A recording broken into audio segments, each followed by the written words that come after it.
In the vast bureaucratic labyrinth known as the Galactic Council headquarters, there existed a peculiar rule: never, under any circumstances, utter the word Earth.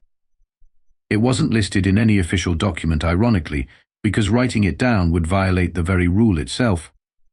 Instead, the third rock from an unremarkable yellow star was referred to in council proceedings as that insignificant wet sphere harboring those problematic bipeds.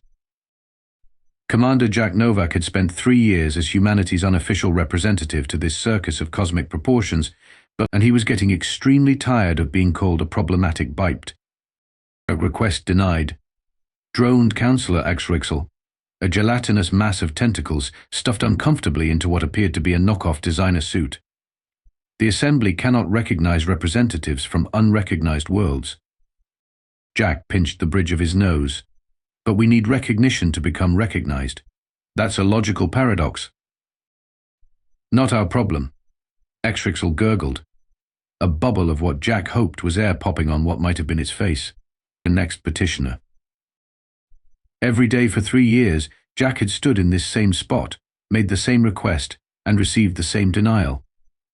The Galactic Council, composed of over 3,000 species spanning 17 galactic clusters, had somehow collectively agreed that the word Earth, it was best left unspoken, its inhabitants best left unacknowledged, and its very existence best treated like that awkward uncle nobody mentions at family gatherings. Jack retreated to his office, a repurposed maintenance closet in the basement level of the council tower's eastern wing. The space was barely large enough for a desk, which itself was suspiciously similar to a discarded food tray. His chair had 5 legs of uneven length, perfect for the 5-legged Meepsaw species and absolute torture for human spines. Another productive day representing humanity, he muttered to himself, collapsing onto his ergonomic nightmare. Can't even say where we're from without causing a diplomatic incident. The prohibition against Earth's name had begun shortly after humanity's first contact with alien life. The official story claimed it was a phonetic sensitivity issue. Supposedly the word Earth sounded like profanity in 17 different alien languages simultaneously. Jack knew better. It was strategic erasure. Plain and simple. His communication console chimed an incoming message from his superiors back home. President Lin's face appeared, tired but determined. "Any progress, Commander?" Jack gestured around his closet. "Does this look like progress?" "They've been stonewalling us for 3 years. The UN Security Council is getting restless. We need representation. Especially after the Proxima incident." The Proxima incident, a polite term for when an alien mining corporation had accidentally vaporized humanity's first extrasolar colony. No reparations. No apologies. Not even an acknowledgement that humans had died. According to galactic law, unrecognized species couldn't file grievances. "I'm trying everything," Jack said. "But this place makes the DMV look like a model of efficiency. Every form must be submitted in triplicate to 12 different departments, and that's just to request the proper forms to actually file something." President Lin sighed. "We need a seat at the table, Jack. Find a way." The console went dark, and Jack stared at his reflection in the blank screen. 3 years of diplomatic service, a decorated Navy career before that, and now his species' future rested on his ability to navigate the universe's most convoluted bureaucracy. A tentative knock interrupted his existential crisis. "Enter," Jack called, "if you can figure out how the door works." The door slid halfway open, jammed, then reluctantly jerked the rest of the way with a sound like dragging furniture across concrete. A small, purple-skinned being with enormous eyes peered in. "Commander Novak? I am Claude's junior assistant to the Deputy Subsecretary of the Office of Unrecognized Entities. I have your daily rejection notice." The alien extended a thin arm holding an official-looking document stamped with at least 20 different seals. Jack took the paper without looking at it. "Thanks, Claude. Hey, off the record, why is everyone so dead set against acknowledging us? We haven't started any interstellar wars. We keep our messes to our own solar system, and we make excellent coffee." Claude's enormous eyes darted nervously from side to side. "I could get in serious trouble just for being seen talking to you." The alien leaned closer. "But the truth is, The Council is terrified of your species. Terrified? Of humans? Jack laughed. We can barely get to our own moon reliably. It's not about your technology. It's about, Klotz lowered his voice to a whisper, unpredictability. Your species is classified as chaotically innovative. That sounds like a compliment. It's the highest threat designation in Council taxonomy. Before Jack could ask more, an announcement blared through the station. Attention all personnel. Mandatory assembly reconfiguration in progress. Please report to your designated relocation stations. Klotz jumped nervously. I must go. But Commander, the alien hesitated. Sometimes chaos is exactly what's needed to break through order. With that cryptic statement, Klotz scurried away, leaving Jack alone with yet another rejection notice and the first hint that there might be more to Earth's exclusion than bureaucratic indifference. Perhaps it was time to stop playing by the rules. Jack awoke to the sound of his door being systematically battered by what sounded like a small army. He rolled off his cot. The only perk of his closet office was that it doubled as his quarters and stumbled to the entrance. The door slid open to reveal a towering insectoid in formal diplomatic attire. The Commander Jack Novak of Earth. Oh, forgive me of that wet rock. The insectoid's mandibles clicked apologetically. I am High Administrator Kasich. Your presence is required immediately in the Grand Assembly chamber. Jack blinked sleep from his eyes. Am I being deported? Because I've been expecting that for about 2 years now. Quite the contrary, Kasich replied, antennae twitching with what might have been amusement. The Vexillian ambassador has specifically requested you as their liaison during their stay. The Vexillians. Jack's brain finally caught up. The Vexillians were a notoriously reclusive species known for their technological advancements and unpredictable diplomatic demands.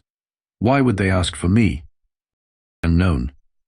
The ambassador stated only that they required the human with the amusing respiratory explosions. Jack groaned. I sneezed in front of the Vexillian trade delegation last year. Apparently, humans are the only species that expels air involuntarily through facial orifices. Fascinating. Please dress in appropriate diplomatic attire and report to Docking Bay 7 within 1 rotation of this station's chronometer.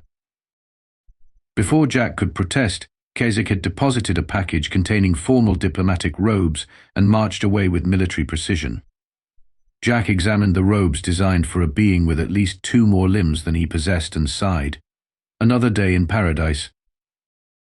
1 hour later, Jack stood in Docking Bay 7, drowning in excess fabric he'd hastily pinned and tucked to avoid tripping. Beside him stood his newly assigned assistant, a gelatinous cube that had introduced itself as Zorp. I am most exceedingly pleased to facilitate your diplomatic endeavors, Commander Novak, Zorp bubbled enthusiastically. It's Novak. It's Novak. That is what I said. Novak. Close enough. I have studied all human customs extensively. I know you greet each other by striking palms together and making explosive noises with your face holes. Jack stared at his new assistant. That's actually not entirely wrong. A sleek silver ship glided into the docking bay, its surface rippling like liquid metal. The vessel settled with a gentle hiss, and a ramp extended from its side. The Vexillian ambassador emerged, a tall, slender being covered in iridescent scales that shifted color with each movement. Commander Jack Novak, the ambassador's voice was melodic, each word seeming to contain harmonious undertones. I am Ambassador Thrix. Your respiratory expulsions have intrigued our cultural observers. Jack bowed slightly. Ambassador, I'm honored, though somewhat confused by your request. Confusion. Another fascinating human trait. Thrix's scales rippled blue with delight. We Vexillians value unpredictability. It is why we requested you specifically. Most species here seem to prefer their diplomats predictable, Jack noted. Most species lack imagination, Thrix replied. Come, we have matters to discuss. Inside the Vexillian ship, Jack found himself in a chamber that defied conventional geometry. Surfaces curved in impossible ways, and gravity seemed optional rather than mandatory. The Galactic Council has denied your world recognition for 3 cycles, Thrix stated without preamble. This violates the primary accord of inclusion. Jack nearly choked. There's an actual rule they're breaking by excluding us. Indeed. Bede, Section 47, Subsection Omega, Paragraph 3.14159- No sentient species shall be denied representation exceeding 3 galactic standard cycles without formal declaration of hostilities. So they're technically at war with us? Jack asked. Alarmed. No. They are technically in administrative violation. Thrix's scales shifted to a smug purple, a far more serious offense in council proceedings. Zorp bobbled excitedly. This is juridical leverage. We can blackmail council with their regulatory failure. That's not exactly how diplomacy works, Zorp, Jack said. Actually, Thrix interrupted. Your gelatin assistant has the right idea, if unfortunate phrasing. The council fears formal complaints more than armed conflict. Why are you helping us? Jack asked suspiciously. Thrix's scales rippled in what appeared to be the Vexillian equivalent of a shrug. The council has grown stagnant. New perspectives are needed. Also, we find your human entertainment broadcasts most amusing, especially the one with the humans attempting to mate while isolated on tropical islands. Reality TV, Jack muttered. Our greatest export. There is a procedure, Thrix continued, by which an unrecognized species may gain emergency recognition. It requires signatures from representatives of 7 recognized species, followed by a formal petition at the Grand Assembly. So I need to convince 7 different alien species to support Earth's recognition? Jack asked. D. 6, Thrix corrected. The Vexillians officially offer our signature, a document materialized in the air, bearing an intricate symbol that must have been the Vexillian signature. Jack felt hope for the first time in 3 years. Ambassador Thrix, I don't know how to thank you. Sneeze again. Thrix requested, scales rippling with anticipation. It is most entertaining. Remind me again why we're traveling in this contraption. Jack gripped the safety restraints of the council's oldest, most decrepit diplomatic shuttle as it shuddered through hyperspace. Zorp, now serving as both assistant and pilot, bubbled cheerfully at the controls. Council regulations. Unrecognized entities cannot requisition prime transportation resources. We are fortunate to have obtained this Class 7 historical preservation vessel. It's a flying museum piece, Jack muttered as another panel fell off the wall. Does it even have shields? Theoretical ones. Zorp replied optimistically. Their first destination was the Moldorian homeworld, a gas giant where the native species' essentially sentient clouds conducted all business while floating in their atmosphere's upper layers. The shuttle's environmental systems struggled to maintain pressure as they descended into the swirling mists.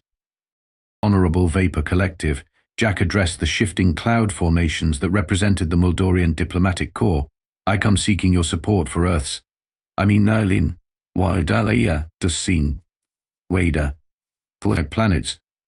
Recognition in the Galactic Council. The clouds drifted together, forming a rough approximation of a face. The bite from the wet rock seeks recognition? Interesting. What do you offer in exchange? Jack had anticipated this. Water rights. My world is 70% covered in liquid water. We're willing to negotiate exclusive atmospheric harvesting permits in non-populated regions. The cloud face rippled with interest. Water is precious. Your offer is compelling. 1 signature down. 5 to go. The pattern repeated across the galaxy. The crystalline hive mind of Xeltrax signed after Jack promised cultural exchange programs. The methane-breathing groks were swayed by access to human music. They were particularly fond of heavy metal, which apparently resonated perfectly with their unique sensory organs. Not every encounter went smoothly. On Drelvo Prime, Jack found himself participating in a ritual combat against a champion 3 times his size, with far too many limbs, all ending in what appeared to be cheese graters. You did not mention physical confrontation was requirement. Zorp wailed from the sidelines. I didn't know, Jack shouted, dodging another swipe that would have exfoliated him down to the bone. Drawing on his military training, he spotted a weakness. The Drelvian champion was top-heavy. One well-timed dodge later, and the massive alien toppled over, unable to right itself like an overturned turtle. The small wet rock bite prevails, announced the Drelvian elder, most unexpected. You have earned our mark. 4 signatures. Progress. Their journey took an unexpected detour when their shuttle was captured by what appeared to be space pirates, a ragtag collection of various species aboard a patchwork vessel that somehow still managed to outmaneuver their historical preservation craft.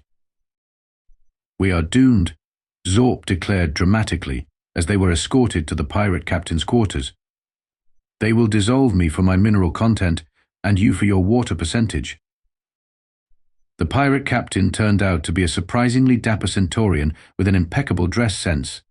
Commander Novak. What an unexpected pleasure. Jack blinked in confusion. You know me. Know you. We're your biggest fans. The captain gestured around the room, which Jack now noticed was decorated with posters of Earth reality shows. Your Real Housewives transmission reached our Sector 3 cycles ago. We've been hooked ever since. You're pirate fans of bad television? We prefer unauthorized redistribution specialists, the captain corrected. We intercept and rebroadcast Earth entertainment to systems that cannot receive direct transmissions. Jack saw an opportunity. I don't suppose you'd be willing to sign a petition supporting Earth's official recognition. Would we? It would legitimize our entire operation. The captain practically bounced with excitement. Though we prefer to think of ourselves as the Interstellar Cultural Appreciation Society rather than pirates. 5 signatures. The final signature came from the most unexpected source. Their shuttle had malfunctioned, again forcing an emergency landing on a desolate moon. While Zorp attempted repairs, Jack encountered a hermit, the last surviving member of an ancient species that had once held a council seat. You seek recognition for your chaotic kind. The hermit wheezed, 8 eyes blinking asynchronously. Why should I help?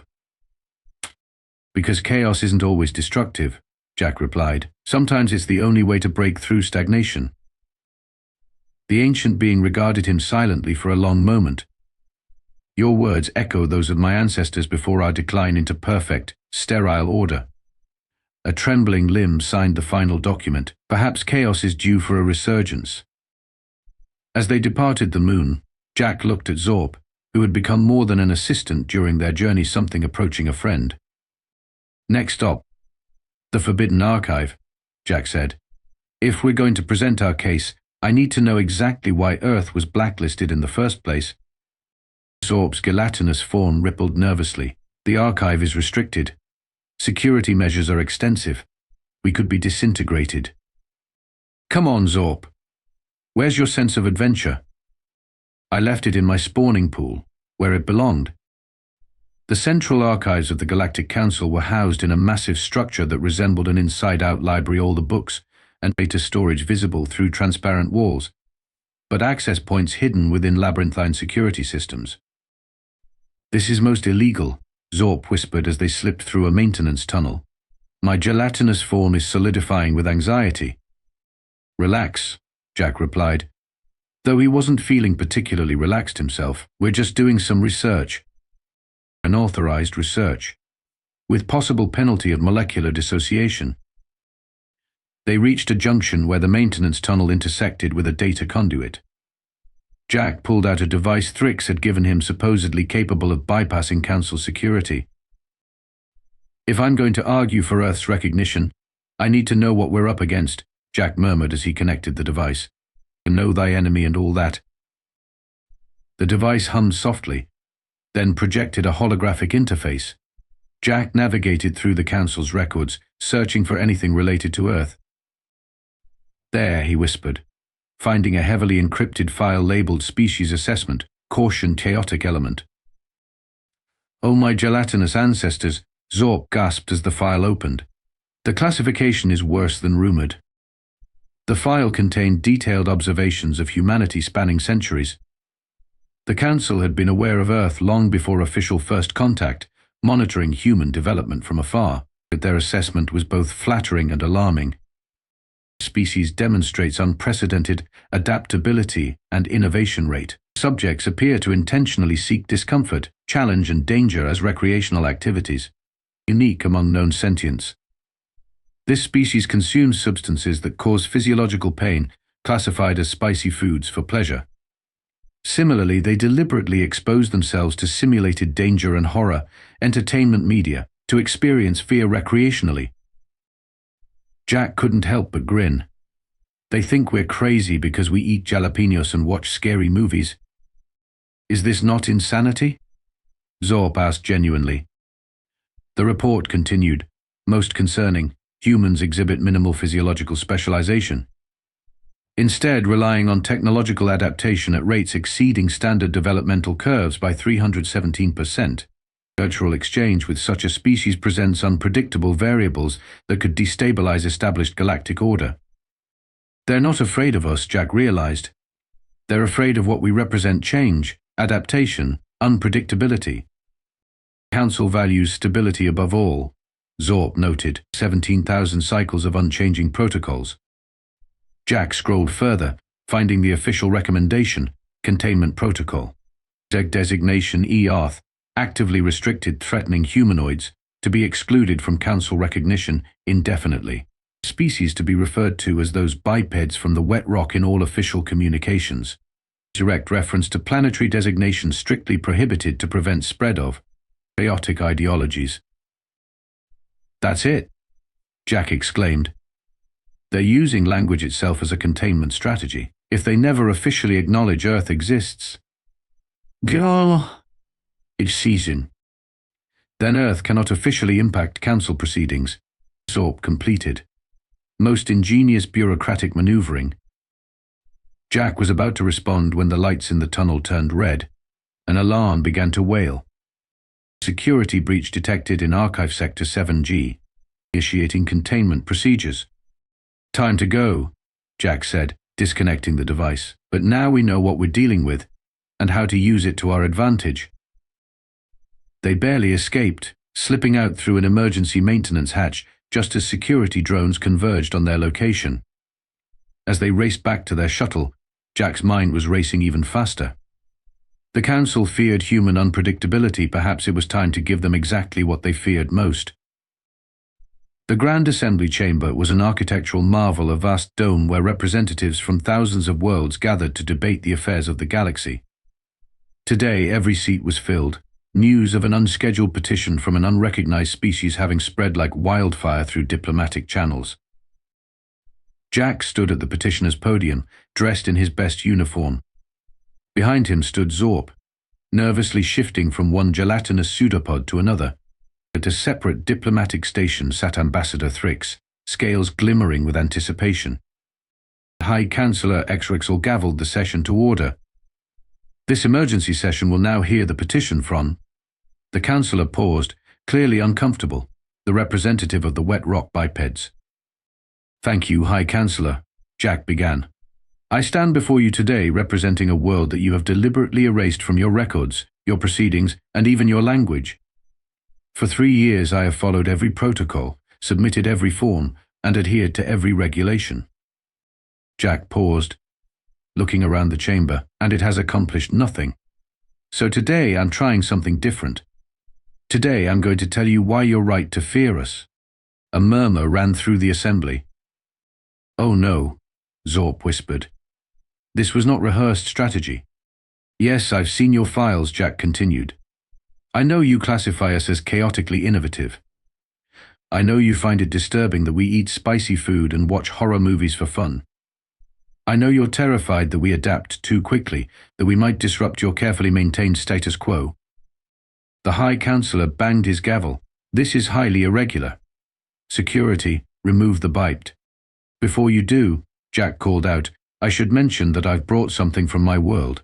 Something that perfectly demonstrates why you're right to fear us. From his pocket, Jack withdrew a small container. This, esteemed representatives, is what my people call coffee. A bitter beverage that we drink for pleasure, despite it containing a mild neurotoxin. "The bite admits to bringing toxins into the Grand Assembly," shouted a representative from the back. "A toxin that merely makes humans more alert and productive," Jack clarified. "We've engineered our own biochemistry to transform a defensive plant compound into a productivity tool." He opened the container, allowing the aroma to spread throughout the chamber. Various representatives reacted with alarm, fascination, or confusion as their different sensory organs processed the unfamiliar scent. "What is happening?"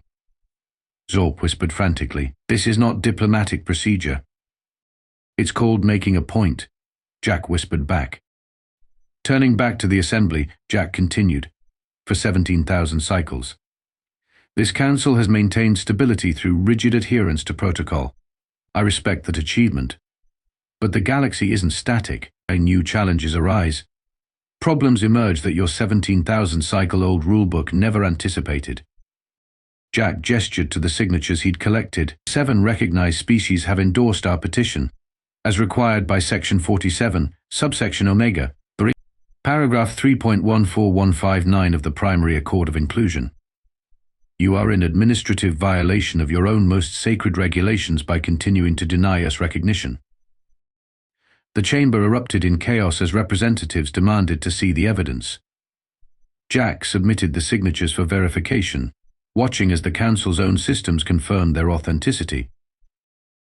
"Even if the signatures are valid," High Councillor Exrixel gurgled anxiously, "we cannot possibly recognize a species that refuses to adhere to proper naming protocols." "You mean because we insist on calling our planet by its actual name?" Jack asked. "Tell me, Councillor, what are you really afraid will happen if I say the word Earth in this chamber?" The word hung in the air. For 3 years, Jack had avoided saying it in official proceedings, playing by their rules. The chamber fell silent. "Earth," he repeated, louder this time. "Earth. The name of my homeworld is Earth." Nothing exploded. No rifts opened in space-time. The council chamber remained stubbornly intact. "You see," Jack said into the silence, "words only have the power we give them. You thought by erasing our name, you could contain our influence. But here's the truth you've been avoiding. You need us. You need our chaos, our innovation, our willingness to try the metaphorical spicy foods of the universe." Ambassador Thrix rose from the Vexillian diplomatic station. The Vexillian Confederacy formally moves to recognize Earth as the 3,842nd member world of the Galactic Council. One by one, representatives of the species whose signatures Jack had collected stood to second the motion. High Councillor Exrixel, faced with the unprecedented situation of an actual vote on the matter, reluctantly called for a decision. "Those in favor of recognizing Earth as a member world, illuminate your station." Across the chamber, stations began to glow slowly at first, then in growing numbers as species after species cast their vote. "It appears," Shexel said with obvious distaste, "that the motion carries by a narrow margin. The world known as Earth is hereby granted provisional recognition within the Galactic Council, pending completion of all standard membership forms, which number approximately 7,300,000 and must be submitted in triplicate." Jack grinned. "We'll start filling them out right away. Humans are remarkably persistent with paperwork when properly motivated."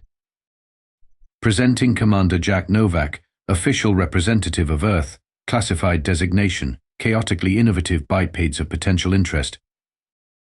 Jack strode into the council chamber, no longer relegated to the petitioner's podium, but instead directed to Earth's newly assigned diplomatic station.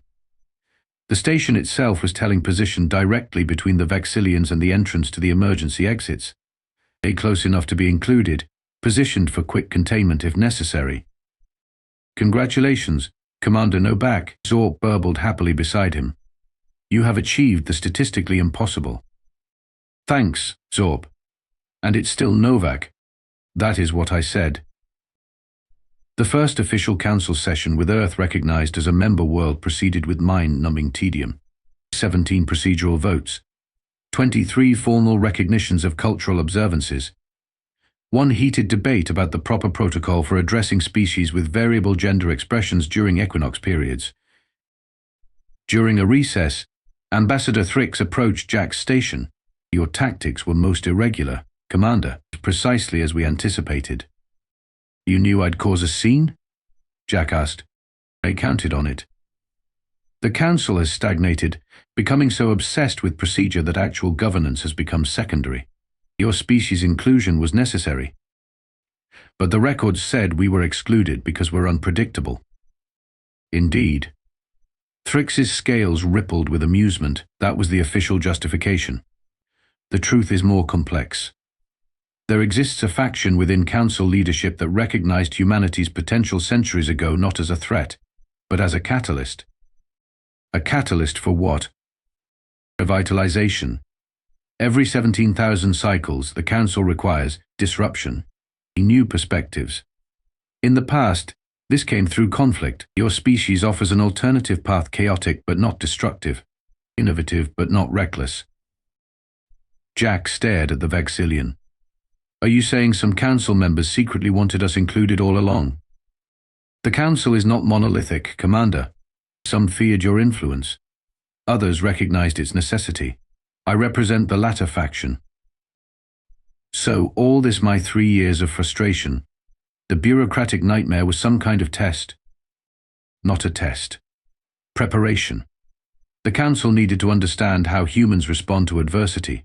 Would you abandon your efforts, resort to violence, or find creative solutions within the system while bending it to your needs?" Thrix's scales shimmered with satisfaction. "You did not disappoint." As Thrix departed, High Counselor Exrixel approached, looking distinctly uncomfortable. "The Commander Novak," the Councillor began stiffly, "while your methods were highly irregular, the outcome appears to have broad support. I must inform you that your species has been officially reclassified." "Oh?" Jack raised an eyebrow. "No longer those bipeds from the wet rock. Your new designation is Strategic Partners in Innovative Crisis Response."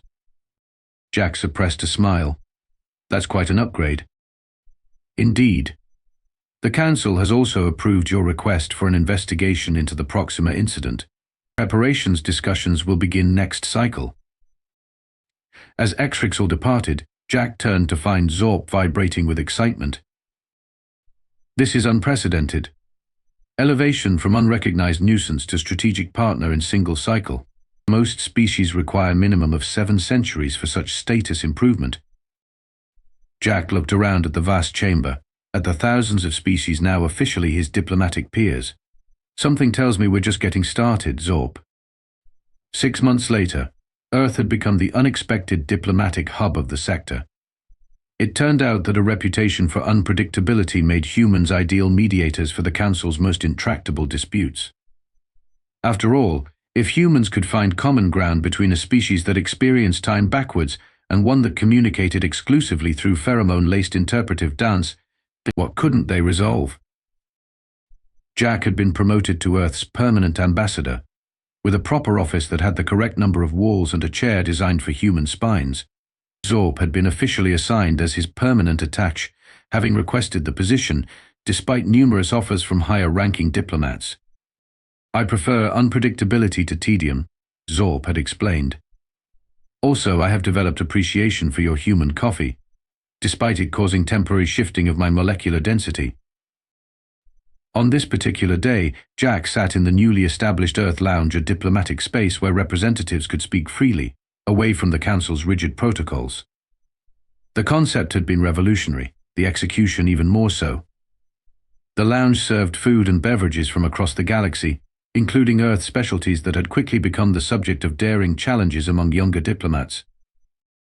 "I still cannot comprehend," said a Drelvian representative, gingerly holding a jalapeno popper, "why you consume capsaicin for pleasure." "Same reason we watch horror movies," Jack replied. "Sometimes the most effective way to appreciate peace is to briefly experience its absence." "Most profound," the Drelvian conceded, before taking a bite and immediately changing colors in distress.